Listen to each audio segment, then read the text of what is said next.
Today's story captured my attention and imagination from the go. Who is this voice? What is this voice? Is it purely something supernatural? Or is it man's own voice from his greedy, vicious, darker side? One that man refuses to see and acknowledge, let alone banish. If you think stories are all created sweet and romantic and gooey, my story time section is all set to dismantle that notion. As much as I have tried to soften and mellow the gory details, this story may still not be for the faint-hearted children. You, the parent, take a call. But here goes the story.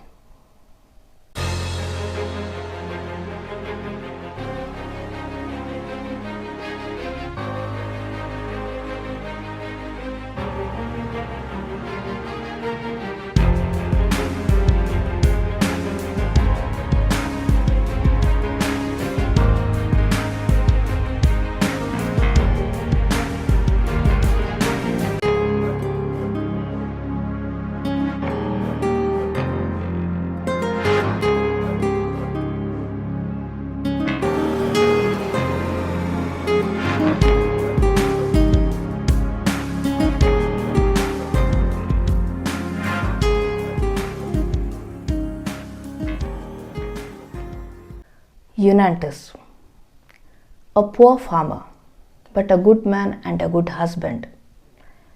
He worked hard, led a simple life in a village, and he loved his wife, Cardinella.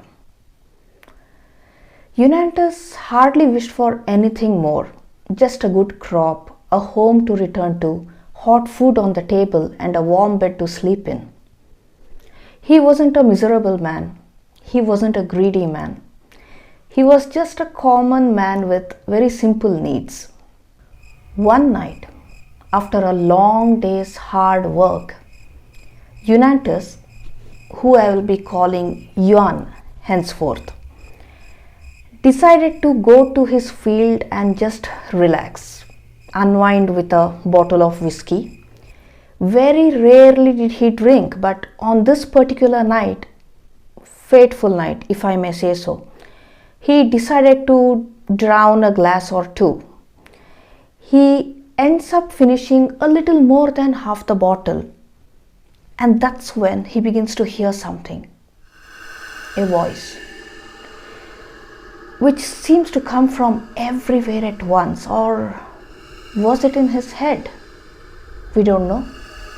Regardless, this deep, mysterious voice commands Yuan to go to the top of a forested mountain called the Hill of Sand. Weird name for a mountain populated with trees. So this voice tells Yuan to go to this mountain top on the first Tuesday of the 9th month at midnight. That's specific. And that he will come across a large fire in a small clearing in the forest, and that there would be a large-sized old duffel bag beside the fire. Yuan was to take the bag, which contained treasure, along with a mandate. A mandate is like an order or a command to do something. And once Yuan took the treasure, he was to do exactly as dictated in the mandate. Now, Yuan had never experienced something like this before. Flushed and excited about the eerie experience, he wants to share it with someone. And who better but his wife, Cardinella? She was very much there at home and she was his partner. So late that night, on reaching home, Yuan tells his wife everything that happened. A mistake to be regretted later. Cardinella, unlike Yuan, had dreams and desires of her own, because of which she gets all feverishly excited and compels Yuan to heed to the voice and do its bidding, if that meant treasure and a more comfortable life. Something deep inside Yuan tells him to stay away from the voice and all that may come after. But by telling his wife, the damage was done. She would hear none of it. Cardinala felt that the voice was a blessing, an opportunity, a gift that they never had before. The argument continues and finally Cardinala gives Yuan an ultimatum to either do as the voice commanded or risk losing her because she would then leave him and their house. Poor Yuan realized his folly of sharing the secret with her, but it was too late.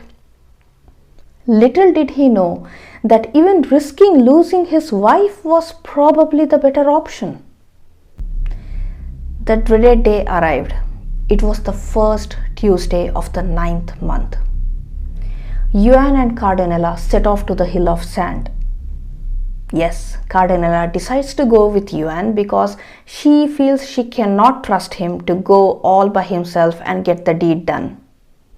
And she was right.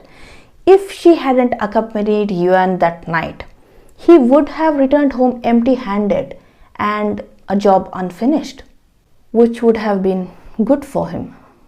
But as fate would have it, that doesn't happen. The husband and wife walk through the forest, afraid yet excited at the same time. Darkness looms, shadows shift, unexpected noises make them jump and they feel like they are being watched all the time. Whenever fear overtook them and they felt they should turn back, an even greater greed overpowered the fear and they moved on. As they neared their destination, Yuan seems to become a different man altogether, with glazed eyes, almost zombie-like, as if he were under a hypnotic spell, driven by some unseen, unknown power. They finally come to the place where the fire is burning. It looks like a bonfire, but there's no one around. There is a split-second clarity in Yuan's eyes, during which he considers turning around and running back home as if all of this were a bad dream and never happened. I wish, but then his eyes fall upon the old duffel bag beside the fire and all sanity goes out of his eyes again. He rushes forward, grabs the bag quickly, almost burning his hand in the process. He gets to where Cardinala stands waiting and they want to leave the place as soon as possible. But not before seeing what lies inside the bag in the light of the fire.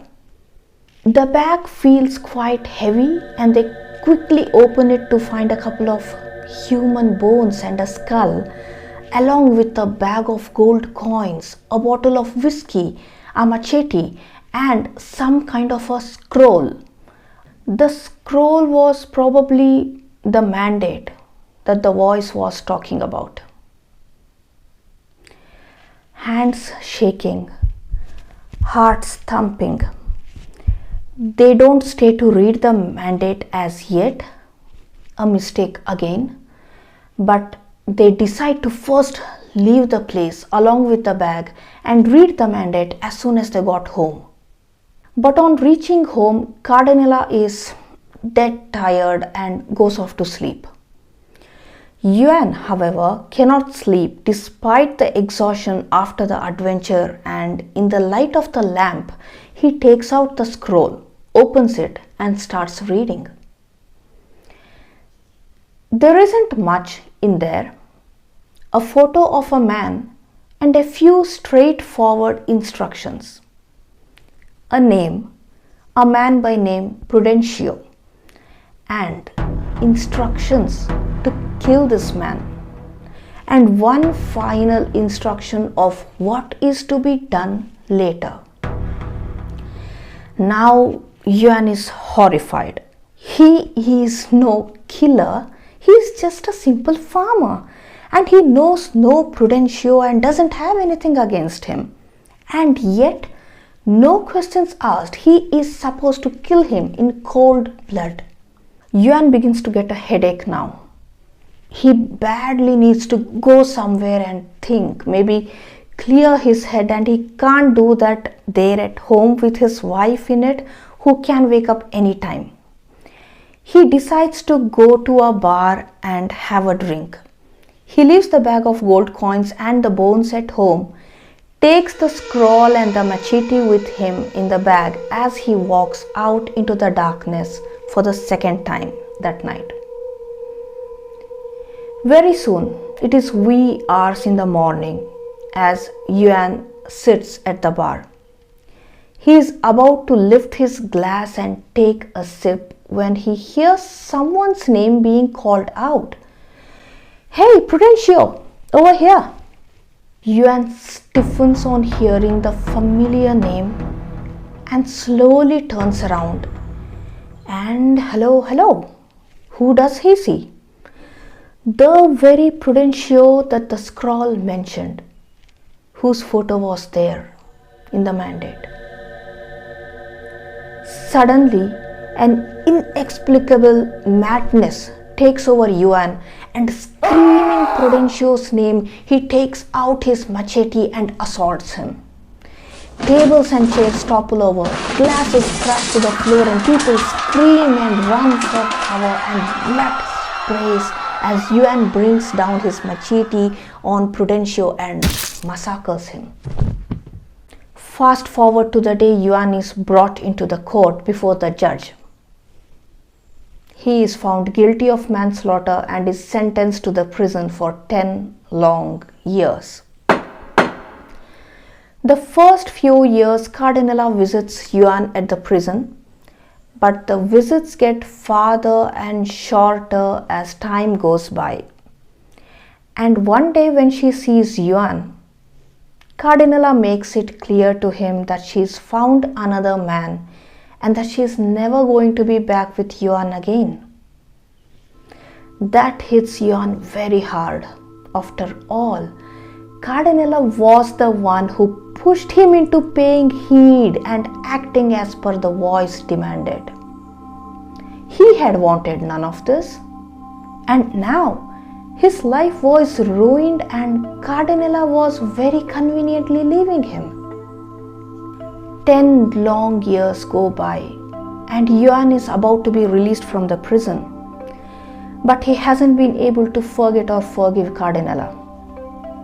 He collects his meager possessions from the prison before leaving for his village, and among his possessions is a single photo of his now ex-wife Cardinala. Yuan returns to his now abandoned home in his village and takes out his possessions one by one. When he comes across the photo of Cardinala, he is filled with rage and tears it to pieces. But after a while, he breaks down crying and puts all those pieces back again, completing her picture. He had, after all, loved her dearly. Days go by and he can't seem to find his bearings. He can't eat, he can't sleep. In short, he has stopped living. There seems to be no peace for him. Unable to live like that anymore, Yuan seeks the advice of the elderly medicine man of the village. Over a cup of tea, Yuan tells the medicine man everything. The voice, the fire, the bag, the gold coins, the instructions, and the final act that the mandate demanded, which Yuan was yet to do, but was not ready to.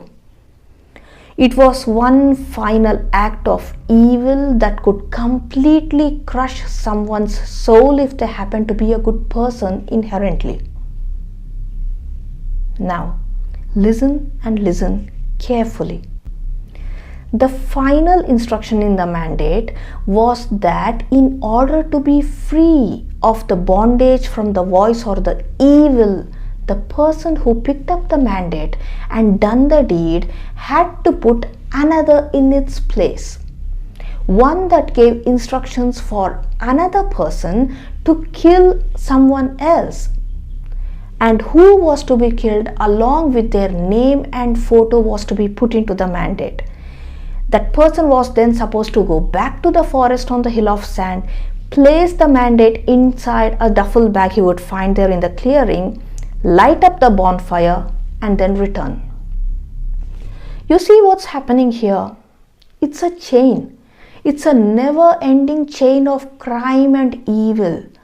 One person hears the voice, finds the bag, commits a crime as per the mandate, and then leaves another similar mandate to be found by another person, who will then commit another crime, and that person leaves another mandate to be found, and so on and so forth.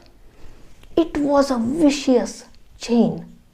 After hearing out Yuan, the medicine man is saddened, but he tells him that he has to do as the mandate dictates and that there seems to be no other way around it. The medicine man says, "I really wish you could break this chain of evil, Yuanantus, but alas, I don't see how it can be done." This is not what Yuan wanted to hear. He is done with killing. He doesn't want to stain his soul anymore. He no longer wants to kill or get someone killed. He cries, "But I have no enemies. I don't want anyone killed. Whose information possibly I can put in the mandate? I told you I don't have enmity with anyone." But the medicine man persists. In order to free himself from the control of the evil which will otherwise eat him from the inside and completely destroy him, Yuan will have to write a new mandate and do as told. He says, "Think, Yuan, think. Surely there must be someone you hate, someone who caused you harm or loss or betrayal. Think and just write the mandate and free yourself of this torture." Yuan is breaking up from the inside, but then his eyes shine a stony resolve as he thinks of his wife who betrayed him for another man and a more comfortable life. He remembers he has her photo back in his house. I know what you're thinking. And I thought that myself too. But wait, a little more patience. Just hear me out. On one dark night, Yuan has finally written a new mandate, and it is now time for him to go back to the hill of sand and place it into the bag there, light the fire, and wait for the next person to come for it. He doesn't want to go alone though, and he asks if the medicine man, who has now become his friend, can accompany him. The medicine man agrees, and together they go. On reaching the forest clearing, Yuan does everything as required, and after lighting the fire, he and the medicine man hide behind some trees at a distance and wait to see if someone comes by. Around midnight, they hear horse hooves, and soon a rider comes into the clearing. The rider hesitates for a moment or two, then gets off his horse, goes to the bag, grabs it, takes a look at the items inside the bag, takes out the mandate, reads it, and he appears to do something, and he puts something into the fire, and then he runs back to his horse and rides away into the darkness of the night. The medicine man turns to look at Yuan, and he can see that Yuan is already looking so much better than before. Livelier, healthier. Yes, the evil influence, this curse, is already lifting from him. And to the medicine man's surprise, there is a big smile on Yuan's face. The medicine man says, "It's great to see you recovering already, Yuanantus, but I don't quite understand why you're smiling. What happened?" You did write the mandate, didn't you? Yuan says, yes, I did. But I wrote it in my own way. In a way that no one again ever comes to harm. The chain is broken, my old friend. The chain is broken. I'm sure of it. The medicine man is taken aback. How did you do it? Tell me.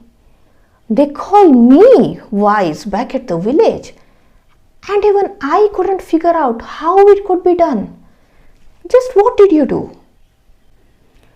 Yuan says, I will tell you, my friend, but let's get going, shall we? And I'll tell you along the way.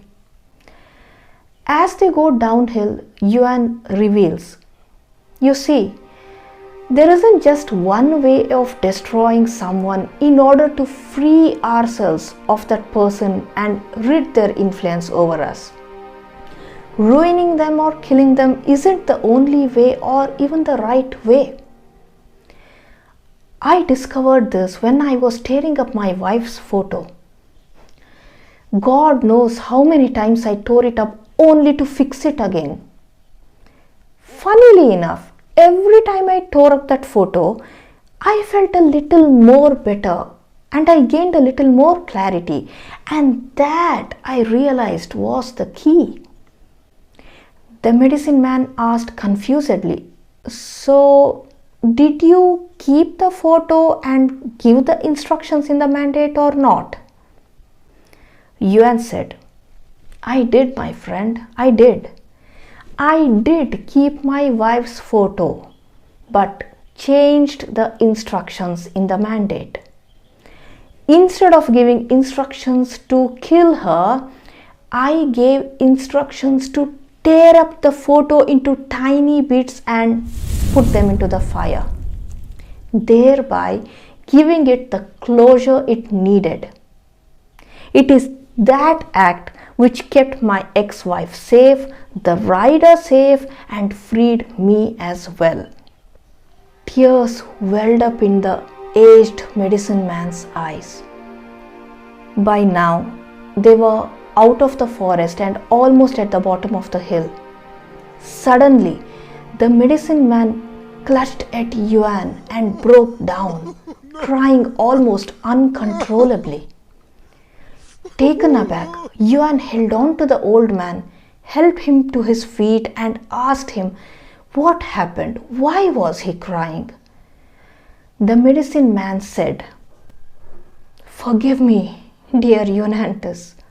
If only I had the clarity and sense that you did, then you would have never gotten into all of this trouble in the first place, and your wife would have still been with you.